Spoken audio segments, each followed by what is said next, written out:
नमस्कार. परत एकदा आपल्या YouTube चॅनलमध्ये तुम्हा सर्वांचं मनापासून खूप खूप खूप स्वागत आहे, ज्याचं नाव आहे कीर्तीज रेसिपी.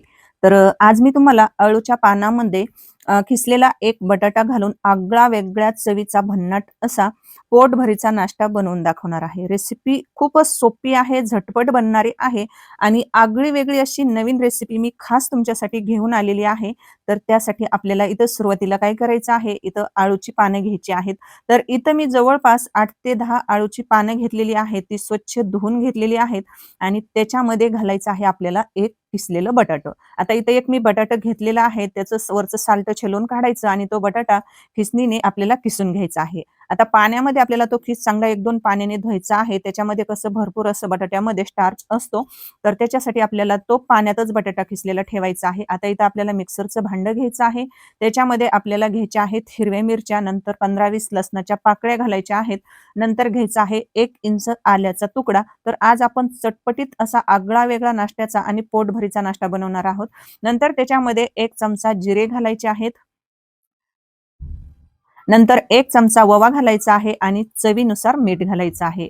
आता इथं आपल्याला हे मिक्सरला छान असं बारीक वाटून घ्यायचं आहे. आता हे याच्यामध्ये काय करायचं आहे, आपल्याला पोहे खायच्या चमच्याने 1-2 चमचे पाणी घालून तो मिक्सरला छान असं वाटून घ्यायचं आहे. आता इथं पाहू शकतात, इथं मस्त असं आपण मिक्सरला वाटलेलं हे वाटण तयार झालेलं आहे. आता आपण ते साईडला ठेवूया. आता आपण पुढची प्रक्रिया चालू करूया. आता इथं बघा, आपल्याला जी आपण ही अळूची पानं घेतलेली आहेत, मी जसं व्हिडिओमध्ये दाखवलं आहे, तर तसे आपल्याला या पानांचा असं दुमडून त्याचा रोल करून घ्यायचा आहे आणि सुरीच्या सहाय्याने मी जसं व्हिडिओमध्ये कट केलेलं आहे, तसंच आपल्याला ही पानं कट करून घ्यायची आहेत. तर मैत्रिणींनो, आज आपण कुठला नाश्त्याचा आगळा-वेगळा पदार्थ बनवणार आहोत, तर हे तुम्हाला पुढे समजणारच आहे. आता इथं बघा, पानं आपल्याला मस्त असे बारीक हे चिरून घ्यायचे आहेत. तर मस्त असे बतईने मी काय केले, बारीक असे कट करून घेतलेले आहेत. एकदम असे बारीक-बारीक अळूची पानंही आपल्याला कट करून घ्यायची आहेत. आता इथं अळूची पानं कट करून घेतलेली आहेत. आता इथं आपल्याला करायचं आहे, आपल्याला गॅस चालू करायचा आहे आणि गॅस चालू करून आपल्याला कढई गरम करायला ठेवायची. 2-3 पळ्या त्याच्यामध्ये तेल घालायचं. 1 चमचा जिरे घालायचे, 1 चमचा मोहरी. जिरे-मोहरी छान अशी फुलली तडतडली, की त्याच्यामध्ये घालायचं आहे आपण जे मिक्सरला हिरव्या मिरचीचं वाटण तयार केलेलं होतं, तर ते घालायचं आणि मस्त असं परतून घ्यायचं आहे. या जिरे, मोहरी आणि तेलामध्ये हे हिरव्या मिरचीचं जे तिखट आहे मसाला, तर मस्त असा फ्राय करून घ्यायचा, तळून घ्यायचा.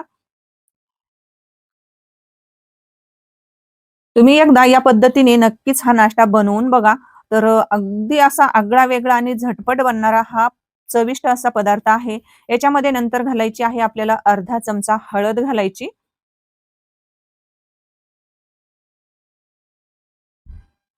हळद घातल्यानंतर आपल्याला मिक्स करून घ्यायचं आहे. चांगलं 1-2 मिनिट आपल्याला हे तिखट मस्त परतून घ्यायचं आहे तेलामध्ये आणि नंतर याच्यामध्ये आपण जी अळूची पानं बारीक कट करून घेतलेली होती की नाही, तर ती आपल्याला या तेलामध्ये फ्राय करून घ्यायची आहेत. आता मस्त बघा या तिखटामध्ये अळूची पानं आपल्याला हे मस्त असे मिक्स करून घ्यायचं आहे.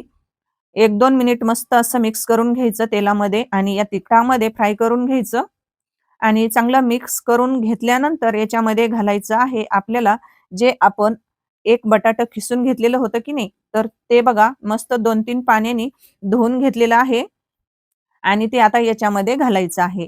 खिसलेलं पूर्ण बटाटा आपल्याला या अळूच्या पानामध्ये घालायचं आहे. आता काय करायचं, आता आपल्याला पूर्ण मिक्स करून घ्यायचा आहे. हा जो बटाट्याचा खीस आहे आणि अळूच्या पानांचं जे मिश्रण आहे, तर ते पूर्ण आपल्याला मिक्स करून घ्यायचं आहे. मस्त असं बघा, आता तुमच्या लक्षात आलंच असेल, की आज आपण कुठला पदार्थ बनवणार आहोत. नंतर याच्यामध्ये घालायचं आहे 1 ग्लास पाणी घालायचं आणि मस्त असं मिक्स करून घ्यायचं आहे. नंतर याच्यामध्ये घालायचं आहे चवीनुसार मीठ. तर मीठ थोडंसं बेतानेच घाला, कारण कसं आपण मिक्सरला हिरवी मिरची वाटत असताना त्याच्यामध्ये थोडंसं मीठ घातलेलं होतं. तर त्याच्यामुळे थोडंसंच मीठ घाला आणि नंतर आपल्याला मिक्स करून घ्यायचं.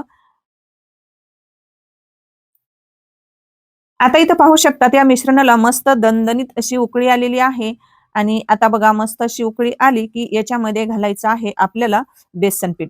आता इथं बघा सुरुवातीला मी 1 वाटी बेसन पीठ घातलेलं आहे आणि परत अर्धी वाटी तर आपल्याला 1 ग्लास पाणी ओतलेलं होतं या कढईमध्ये. तर 1 ग्लासासाठी आपल्याला 1.5 वाटीच बेसन पीठ लागणार आहे. जर तुम्हाला थोडं कमी जास्त लागत असेल, तर तुम्ही जर तुम्हाला आणखी जास्त जर लागत असेल ना, तुमचं जर हे मिश्रण जास्त पातळ जर तुम्हाला वाटत असेल, तर परत तुम्ही थोडंसं बेसन पीठ ॲड करू शकतात. आता बघा, हे आपल्याला चांगलं असं मिक्स करून घ्यायचं आहे, हटवून घ्यायचं आहे. त्यातल्या जी गोटोळ्या बेसन पिठाच्या झालेल्या आहेत की नाही, तर त्या छान अशा मोडून घ्यायच्या आणि पटकन मोडल्या जातात. त्याच्यामध्ये गोटोळ्या वगैरे अजिबात राहत नाहीत. चमच्याने असं मिक्स करून घ्यायचं. पटकन अशा त्या गोटोळ्या मोडतात. त्याच्यामध्ये काहीही बेसनाच्या अशा पिठाच्या गोटोळ्या वगैरे राहत नाहीत. असं छान मिक्स करून घ्यायचं. तर पाहू शकतात मस्त असं हे मिश्रण तयार झालेलं आहे.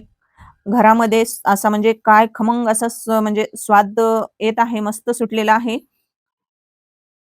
तर आता बघा कढईमध्ये आपल्याला हे मिश्रण असंच चोपून ठेवायचं, त्याच्यावर झाकण ठेवायचं आणि प्रत्येकी 2-2 मिनिटाला आपल्याला हे 6 ते 7 मिनिट मंद गॅसवर आपल्याला हे असं वाफवून घ्यायचं आहे. प्रत्येकी 2-2 मिनिटाला आपल्याला झाकण काढायचं, परत मिक्स करायचं, छान असं हटवून घ्यायचं, हे मिक्स करून घ्यायचं मिश्रण. परत झाकण ठेवायचं, परत 2 मिनिटाला उघडायचं, परत मिक्स करून घ्यायचं. म्हणजे हे जे मिश्रण आहे, तर हे मिश्रण पूर्ण असं एकसारखं शिजलं जातं.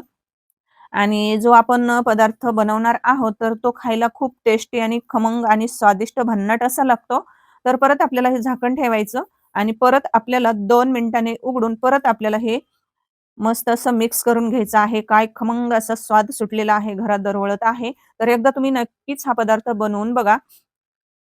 तर पाहू शकतात आता हे मिश्रण मस्त असं शिजलेलं आहे. तर परत मी 1 मिनिटासाठी बघा झाकण ठेवलं आणि परत झाकण काढून परत मिक्स करून घेते. आता मस्त असं आपल्याला जसं हवं आहे तसं मिश्रण मस्त शिजलेलं आहे. आता इथं मी गॅस बंद केलेला आहे आणि इकडं आता आपल्याला घ्यायचं आहे एक ताट घ्यायचं आहे. आता ताटाला बघा 1 चमचा तेल घालायचं ताटामध्ये आणि ब्रशनी पूर्ण ताटाला तेल हे असं ब्रशनी लावून घ्यायचं आहे. आणि जे आपण हे मिश्रण जे वाफवून घेतलेलं आहे की नाही कढईमधलं, तर ते मिश्रण आपल्याला एका ताटामध्ये बघा ह्या तेल लावलेल्या ताटामध्ये काढून घ्यायचं आहे. गरमागरम असं मस्त हे आणि जरी तुम्हाला हे मिश्रण असंच जरी तुम्हाला भाकरीसोबत, पोळीसोबत, भातासोबत जरी खायचं म्हटलं ना किंवा असं नुसतं जरी खायचं म्हटलं ना, तरी खूपच असं भन्नाट चव लागते याची, खूपच टेस्टी लागतं. पण आपण पुढची एक अशी स्टेप करणार आहोत, की आणखी हा पदार्थ खूपच चवदार आणि टेस्टी बनणार आहे. तर मैत्रिणींनो तुमच्या लक्षात आलंच असेल, की आज आपण कुठला पदार्थ बनवणार आहोत. तर मी तुम्हाला सांगते, की आज आपण अळूच्या पानाच्या एक खिसलेला बटाटा घालून त्याच्यापासून आज आपण खमंग आणि कुरकुरीत टेस्टी अशा अळूच्या पानाच्या वड्या बनवणार आहोत. आता हे मिश्रण मस्त ताटामध्ये असं ते थापून घेतलेलं आहे एकसारखं आणि त्याच्यावरून घालायचे आहेत आपल्याला पोहे खायच्या चमच्याने 2 चमचे पांढरे तीळ. आता हे तीळ आपल्याला याच्यावर घालायचे आणि हाताने असे चोपून असे दाबून साफ करून म्हणजे घ्यायचे. असे दाबायचे म्हणजे ते या वड्याला असं म्हणजे मध्ये लागतात आणि आपण जी पुढची एक प्रोसेस करणार आहोत, तर तेव्हा ते तीळ बाहेर असे म्हणजे त्याचे निघणार नाही. त्याच्यासाठी हे मिश्रण आपल्याला आता मस्त थंड होऊन म्हणजे थंड करून घ्यायचं आहे आणि मस्त थंड झालं, की याच्या आपल्याला काय करायच्या आहेत वड्या पाडून घ्यायच्या आहेत सुरीच्या सहाय्याने. अगदी झटपट ह्या वड्या अशा कट करता येतात आणि पटकन वड्या बनतात. तर या अळूच्या पानाच्या वड्या तुम्ही एकदा नक्कीच बनवून बघा. आता इथं बघा, मी मध्यम आकाराच्या अशा चौकोनी आकाराच्या मस्त अशा इथं वड्या पाडून घेतलेल्या आहेत आणि मस्त अशा ह्या वड्या इथं पडतात. कट करायला पण अशा झटकीपट अशा म्हणजे पटकन कट करता येतात. तर मी तुम्हाला काढून सुद्धा दाखवते. तर पाहू शकतात बघा काय मस्त अशा खमंग आणि स्वादिष्ट असा खूपच असा म्हणजे छान असा म्हणजे सुगंध सुटलेला आहे घरामध्ये. खूपच टेस्टी लागतात. तर एकदा तुम्ही या पद्धतीने नक्कीच अळूच्या वड्या बनवून बघा. तर मस्त बघा इथं चौकोनी आकाराच्या वड्या मी इथं पाडलेल्या आहेत आणि आता आपल्याला पुढची एक स्टेप अशी करायची आहे, की त्यामुळे आपण जी अळूच्या पानाच्या वड्या बनवलेल्या आहेत, तर त्या खायला खूप टेस्टी आणि खमंग कुरकुरीत लागणार आहेत. तर चला ती कुठली स्टेप आहे तर ती पाहूया. आता इथे गॅस चालू केलेला आहे. गॅस चालू करून आपल्याला एक पसरट पॅन ठेवायचा आहे आणि त्याच्यामध्ये आपल्याला 2 ते 3 चमचे तेल घालायचं आहे पोहे खायच्या चमच्याने आणि पूर्ण पॅनला ते तेल असं आपण पॅन हलवून घ्यायचं आणि त्याच्यामध्ये आपल्याला आता घालायचा आहे 1 चमचा जिरे घालायचे आहेत, छोटा पोहे खायचा 1 चमचा, 1 चमचा मोहरी आणि 10-12 कढीपत्त्याची पानं घालायची आहेत आणि कढीपत्ता हा थोडा जास्तच घालायचा कारण कढीपत्ता हा आपल्या शरीरासाठी खूप पौष्टिक आहे. तो केसासाठी, त्वचेसाठी खायला खूप चांगला आहे आणि नंतर घालायची आहे थोडीशी कोथिंबीर बारीक चिरलेली. तर कढीपत्ता हा खमंग असा कुरकुरीत झाला की त्याच्यामध्ये घालायची आहे पाव चमचा हळद, नंतर थोडंसं हिंग घालायचं पाव चमचा आणि नंतर घालायचं आहे आपल्याला अर्धा चमचा लाल तिखट. कारण कसं जे आपण वड्या बनवणार आहोत अळूच्या पानाच्या, तर त्या खायला खूपच अशा म्हणजे चमचमीत आणि कुरकुरीत अशा टेस्टी लागतात.